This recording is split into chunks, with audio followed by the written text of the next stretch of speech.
Surgery కంటే hospital bill అంటేనే భయం. అదే మధ్య తరగతికి అందుబాటు ధరలో వైద్యం. Medistar hospitals. Single heart beat scan ఒక్క సెకండ్ లోనే world class 640 slide CT scan ఇప్పుడు మీ విస్టా ఇమేజింగ్ బంజారా హిల్స్ లో. వచ్చిన నష్టం ఏమిటి? ఏ వెధవలు నీకు ఎక్కిస్తున్నారో నాకు బాగా తెలుసు. నరమై, నువ్వు ఉద్యోగం చేయడం వీలేదు అంతే. అలా చెప్పే అధికారం నీకు లేదు. లేదా? ఆహా, లేదు.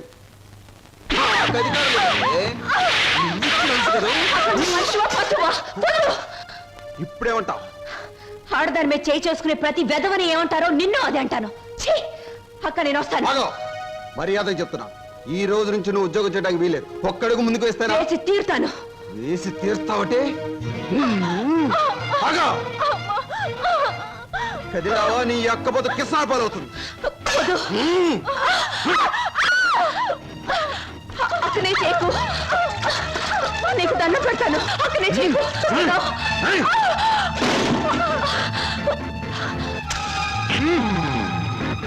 నువ్వా? ఎందుకు అయిపోయి నన్ను చేస్తున్నది వెధవ పని గనక, వెధవలు చేసే పని గనక. ఒక పేపర్లు అమ్ముకునే వారితో మాట్లాడే అవసరం నాకు లేదు. రేపటి పేపర్లో నువ్వు ఆడదాన్ని తగలబెట్టావన్న వార్త కంటే నిన్ను నేను వెరగొట్టి హాస్పిటల్లో పడేశానన్న వార్త చదివే వాళ్ళకి చాలా బాగుంటుంది.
రూమ్స్ బుక్ చేసాం. కన్ఫర్మ్ అయ్యాయా?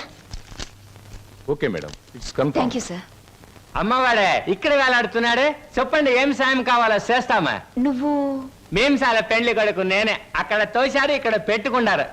అవును, మొన్న మీ బావవాడిని పోలీసులు జీపులు ఇచ్చికెళ్తా ఉండారే, ఏమి తప్పు చేసి ఉండాడే? అసలే ఆవిడ బావగారు జైలుకెళ్ళినందుకు బాధపడుతుంటే నువ్వు పిచ్చి పిచ్చిగా గుచ్చి గుచ్చి అడుగుతావేంట్రా పిచ్చి వెదవ్వ. శంభో పోతండి. ఆగండి. ఏమండి, ఇంతకీ మా బాధ ఏమిటో తెలుసా? మీ బావగారిని, అదే నా స్నేహితుడు ఎనిమిదాకుల వెంకట్రావుని ఆ డాన్స్ అబ్బాయి కొట్టి జైల్లో పెట్టినందుకు మేము బాధపడిపోతున్నాం. 2 రోజుల నుంచి నిద్రపోయిన 6 జాత మారేజ్ బ్యాగ్ పెట్టుకున్నారు మా బాస్. అయితే ఏమిటి ఇప్పుడు? నేను అడిగింది నువ్వు ఒప్పుకుంటే మనిద్దరం ఒక్కటే. అదే మీ బావగారిని జైల్లోంచి విడిపిస్తాను. ఆ తర్వాత ఈ హోటల్లో నీకు ఉద్యోగాన్ని ఇస్తాను. ఈ హోటల్నే నీకు దానం చేస్తాను. అయితే నేను చెప్పినట్టు మీరు తప్పకుండా చేస్తారా? ఈ నిశాచరుడి మీద సాక్షిగా. చిన్నప్పటి నుంచి నా మీద ఒట్టేసిన వాళ్ళు అందరూ పోయారు. ఇప్పుడు చెప్పండి. మా బావని ఇంకో 10 సంవత్సరాల పాటు జైల్లోనే ఉంచండి. మా అక్క సుఖంగా ఉంటుంది. మీ రుణం తీర్చుకోలేం. రామేశ్వరం వెళ్ళిన శనీశ్వరం తప్పదని చూడండి, ఆ 3 రూమ్స్ క్యాన్సిల్ చేయండి. రూమ్స్ ఎందుకని క్యాన్సిల్ చేయడం? మా కస్టమర్స్ చాలా మర్యాదస్తులు, మంచి హోటల్లో ఉంటారు, అందుకని. నిశాచరా, ఏం సమాచారా? ఆ టుంకుటుమారి ఏముందిరా? చెయ్యదవా. ఆ లెవెల్లో తిట్టేసి వెళ్ళిపోయింది. ఒరేయ్ నిన్ను చంపుతా. చంపే ముందు ఆ మాట, ఇవాళ మీ పుట్టినరోజు. ఆ, నా పుట్టినరోజును కూడా తట్టుకోలేనంత దెబ్బతీసింది కదరా. దీనికి ఉపశాంతి ఏమిటి? ఉపశాంతి ఏమిటి? ఆడదాని దెబ్బ మందు ఆడదే. మీ పుట్టినరోజు సందర్భంగా ఓ స్పెషల్ ప్రోగ్రామ్ ఏర్పాటు చేశా.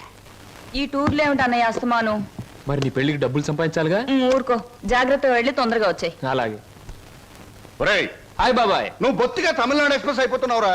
పెట్టి సర్దుకోవడం, ఈ రైలు ఎక్కడం ఆ రైలు దిగడం, మధ్యలో డిస్కో డిస్కో అంటూ ఉండడం నాకు ఇదే నచ్చలేదురా. నేను చెప్పింది గుర్తుందా? ఉంది. చెప్పు. ఎట్టి పరిస్థితుల్లోనూ కృష్ణాష్టమికి 2 రోజుల ముందు ఉండాలి. అదే పొరపాటు. నువ్వు వచ్చిన తర్వాత కృష్ణాష్టమి 2 రోజులకి రావాలి. నేను ఇప్పుడు వెళ్ళాలి. వెళ్ళు. ఓకే. చూడండి, మన ఇంట్లో కృష్ణాష్టమికి ఓ ప్రత్యేకత ఎందుకు వచ్చిందో తెలుసా? ఎవరికేమైనా ఆ రోజు మన ఇంట్లో మాత్రం మంచి జరుగుతుంది. మా పెళ్లి కృష్ణాష్టమి రోజే జరిగింది. ఈయనకు ఉద్యోగం కృష్ణాష్టమి రోజే వచ్చింది. మీరు కృష్ణాష్టమి రోజే దొరికారు. ఈ కృష్ణాష్టమికి ఏం జరుగుతుందో?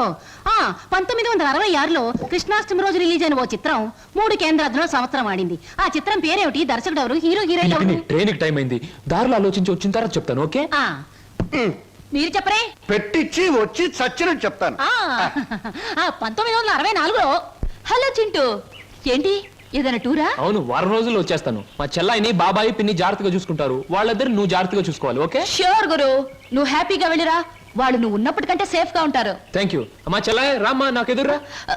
ఆగా గురు, నేను ఎదురానా? నేను ఎదురొస్తా అంతే గురు, నీకు ఏ ఎదురు ఉండదు.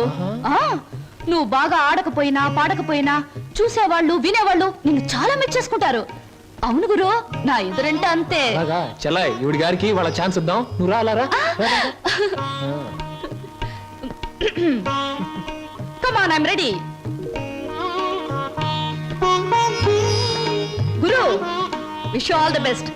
చూడు హీరో, నేను ఎదురొచ్చాను, జాగ్రత్తగా తిరిగిరా, లేకపోతే ఏమైనా నాకు మాట వస్తుంది. చూడు, ఎప్పుడు మా చెల్ల ఎదురొచ్చేది. ఒకసారి మార్పు జరిగింది, ఓ పెద్ద తుఫాన్ వచ్చింది, అంతే చెదిరిపోయాం. మళ్ళీ ఇప్పుడు నువ్వు ఎదురొచ్చావు. ఏం ప్రమాదం జరుగుతుందో ఏమో. ఏం పర్వాలేదు గురు, ఒంటరిగా వెళ్తున్నావు, వీలైతే జంటగా తిరిగి వస్తావు. అరే, టైం అయిపోతుంటే నిలబడతావేంటి? వెళ్ళు వెళ్ళు వెళ్ళు. ఇవాళ భోజనంబు వింతైన వంటకంబు అహహగారులెల్ల. ఏ, ఉప్పు కాస్త తక్కువే. సరే. అవును ముద్దమందారం, మీ అన్నయ్య ఇందాక వెళ్తూ వెళ్తూ తుఫాన్ అన్నాడేమిటి? అదంతా ఓ పెద్ద కథలే. పెద్ద కథైనా చిన్న కథైనా కథే కదా, చెప్పు.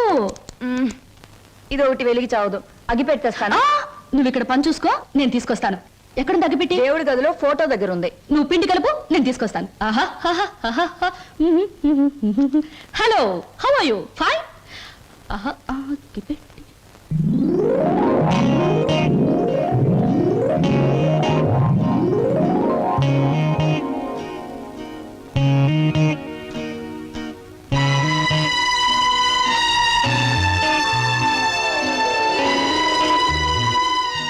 ముద్దమంతారా?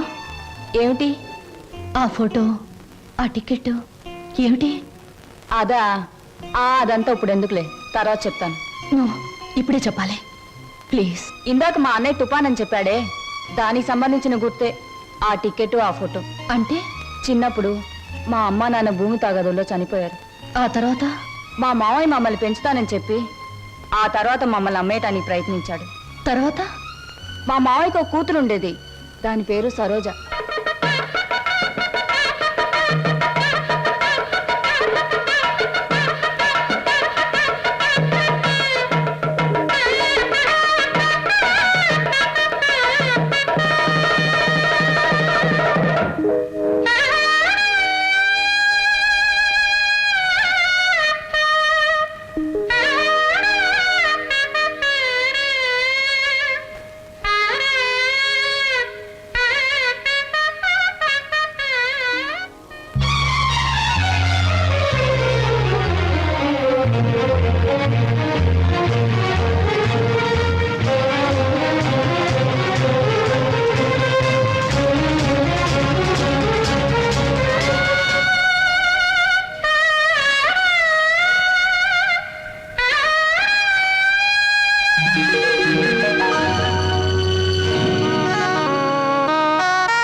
గారెలు ఏమిటి ఆలోచిస్తున్నావు? సినిమా పక్షి ఎలా ఉన్నాయి గారెలు?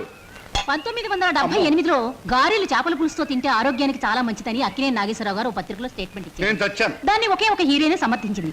ఆ హీరోయిన్ వయసు ఎంత, ఎన్ని పిక్చర్స్ లో యాక్ట్ చేసింది, ఎప్పుడు సినిమాలో చేరింది? నేను బుద్ధి తక్కువ అడిగాను కదే, నన్ను చంపేవే, చంపే. నా ప్రశ్నలకు సమాధానం చెప్పి అప్పుడు బాగా తినండి. కింద జన్మలో నేను పెనవై ఉంటాను, నువ్వు అట్టై ఉంటావు. అప్పుడు నేను కాల్చాను, ఇప్పుడు నన్ను కాల్చి తినేస్తున్నావు. నా ప్రశ్నలకు సమాధానం చెప్తేనే గార్లు ఇచ్చేది. చెప్పండి. నన్ను తిన్నీవే అమ్మా. ఇందాక నుంచి నన్ను చంపేస్తుంది. నువ్వు దెబ్బ కొట్టాయమ్మా. ఏమిటి స్వప్న, ఇందాక మాటల్లోనే వెళ్ళిపోయావు, ఎక్కడికి వెళ్ళావు? ఏమిటి అలా కొత్తగా చూస్తున్నావు? అంకుల్. ఏంటమ్మా?